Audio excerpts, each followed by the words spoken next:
Hello everyone, welcome back to my channel. आज के इस वीडियो में हम लोग पढ़ेंगे कॉन्टेक्स्ट के बारे में। और कॉन्टेक्स्ट क्यों जरूरी है इसको हम लोग समझते हैं एक डायग्राम से।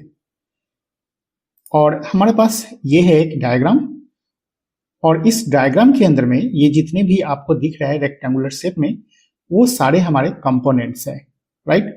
और सारे कंपोनेंट्स का मैंने नेमिंग नहीं किया है, जिसका मुझे जरूरत है हम लोग उस पार्ट को केवल समझ लेते हैं। सपोज करो कि आपके पास कंपोनेंट ए है, राइट। कंपोनेंट ए का 3 चाइल्ड है, राइट। यहाँ पे एक है और ये कंपोनेंट बी है एक दूसरा चाइल्ड, और ये है हमारा कंपोनेंट एक तीसरा चाइल्ड, राइट। तो हम फोकस कर रहे हैं अभी component B, component C and component D के ऊपर, राइट। अब यहाँ पे कंपोनेंट ए का एक चाइल्ड कंपोनेंट है कंपोनेंट बी, और कंपोनेंट बी का चाइल्ड है कंपोनेंट सी, और कंपोनेंट सी का चाइल्ड है कंपोनेंट डी। अब इस डायग्राम के अंदर में हमको समझना है एक प्रॉब्लम स्टेटमेंट को। अब यहां देखो कि हमारे पास जो डेटा है वो कंपोनेंट ए के पास है, और मुझे इस डेटा को एक्सेस करना है कंपोनेंट डी में, राइट। तो आपके पास एक सॉल्यूशन ये हो सकता है कि आप कंपोनेंट ए से कंपोनेंट बी में एज अ प्रॉप्स पास कर दो, राइट। और कंपोनेंट बी से कंपोनेंट सी में एज अ प्रॉप पास करो, और इस तरह से आप नेस्टिंग करके जितने भी लेवल में सेंड करना है उतने लेवल में सेंड कर सकते हो। फाइन, लेकिन इसके अंदर में आपको एक प्रॉब्लम और आएगा कि सपोज करो कि कंपोनेंट ए से मुझे डायरेक्ट चाहिए था कंपोनेंट डी के अंदर, राइट। और कंपोनेंट बी और सी का इस डेटा से कोई लेना देना नहीं है, लेकिन आप क्या कर रहे हो, कंपोनेंट ए से कंपोनेंट बी को सेंड कर रहे हो, राइट। जबकि कंपोनेंट बी को ये चाहिए नहीं, कंपोनेंट सी को भी नहीं चाहिए, तो अननेसेसरी आप इस डेटा को पास कर रहे हो इसके चाइल्ड कंपोनेंट में। और इसी प्रॉब्लम को सोल्व करने के लिए हम लोग यूज करते हैं कॉन्टेक्स्ट का, और उस कॉन्टेक्स्ट के थ्रू हम लोग यूज करेंगे कि पेरेंट कंपोनेंट के अंदर में हम लोग एक कॉन्टेक्स्ट वेरिएबल बनाएंगे, और उस डेटा को डायरेक्टली कंज्यूम करेंगे हम लोग कंपोनेंट डी में without passing to the component B and C. So this is the problem statement. Let's come to our VS Code and try to implement it. So here is our VS Code, and inside this app I'm going to create a one route, page route, right? तो यहाँ पे आप click कर लो app के अंदर में, और यहाँ से हम लोग बना लेते हैं context, right? And inside this context I'm creating a page. So page.jsx, and bring the boilerplate RFCE, and this is our context page. So here is the context page. All right. अब इस diagram के हिसाब से हमें बनाना है component A, component B, component C and component D, right. तो आते हैं VS कोड के अंदर में, और इस कंपोनेंट फोल्डर के अंदर में हम लोग क्रिएट कर लेते हैं component A dot JSX, and let me quickly create all the components.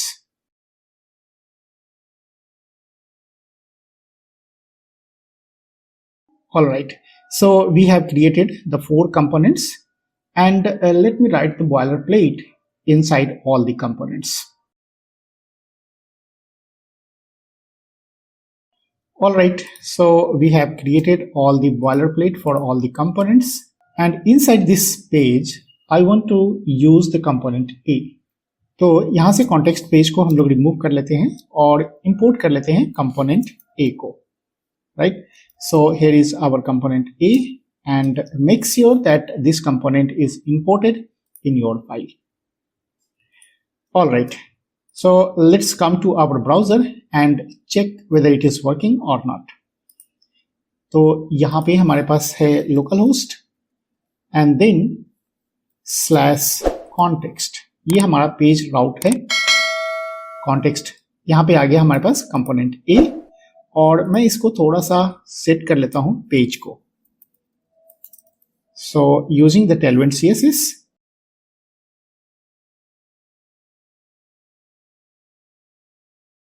all right, so let's see the output. We have got the component A. All right, अब मुझे क्या करना है, तो according to this diagram we have to make the nesting of the component. So inside A, we have to declare the component B, and inside B, we have to declare the component C, and so on, right? So let's move to our VS Code and quickly implement all this nesting of components.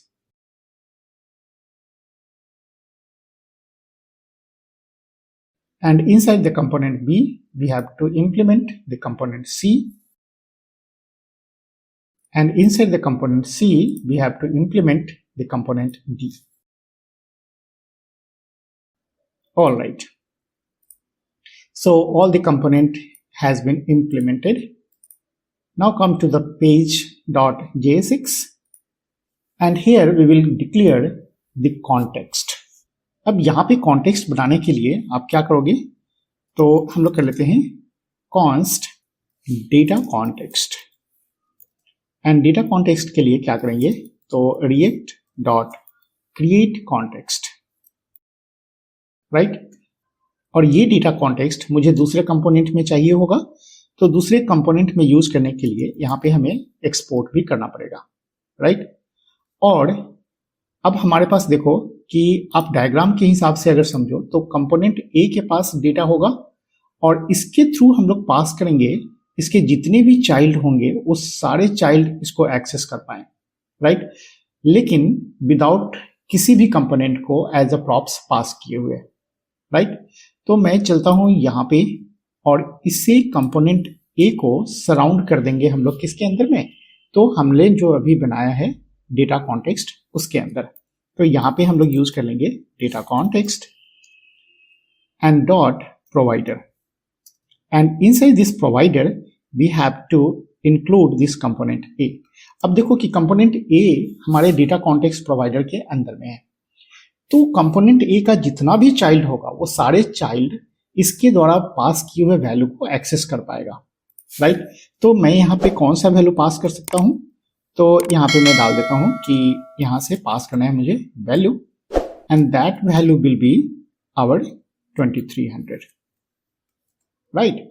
So this is the value we are passing through the component A, और इसका जितना भी child होगा वो सारे child इसको अब access कर पाएंगे।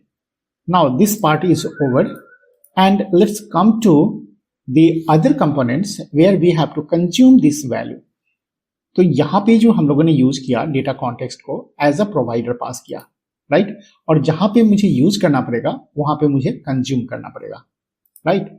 तो चलते हैं हम लोग कंपोनेंट डी के पास।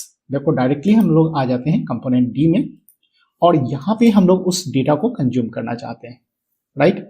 तो उस डेटा को कंज्यूम करने के लिए जो भी हम लोगों ने यहाँ पे कॉन्टेक्स्ट बनाया था, राइट, पहले उस कॉन्टेक्स्ट को यहाँ पे इंपोर्ट करना पड़ेगा।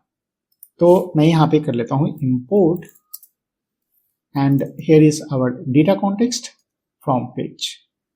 ऑल राइट, अब यहाँ पे हम लोग यूज कर लेते हैं data context dot consumer, right. इसके अंदर मुझे कंज्यूम करना है, तो कंज्यूम करने के लिए जो भी हम लोगों ने वैल्यू पास किया था यहाँ से वैल्यू 2300, इस वैल्यू को मुझे रिसीव करना है कंपोनेंट डी के अंदर।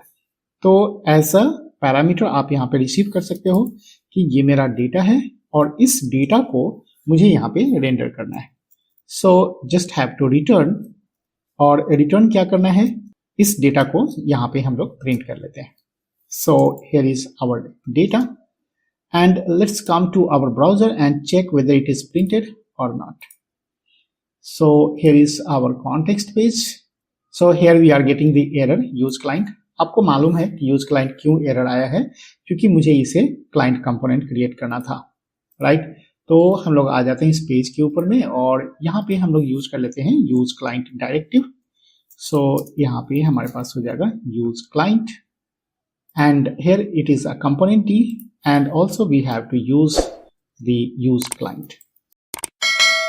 All right, so let's check whether it is working or not. Yes, we have got the data 2300 without passing as a props to any components. So this is the beauty of the context API. So I hope आपको समझ में आ गया होगा कि किस तरह से हम लोग context API का यूज कर सकते हैं for passing the data from the one component to another child component. right? So that's all for this video. We will see you in the next video. Till then, bye bye.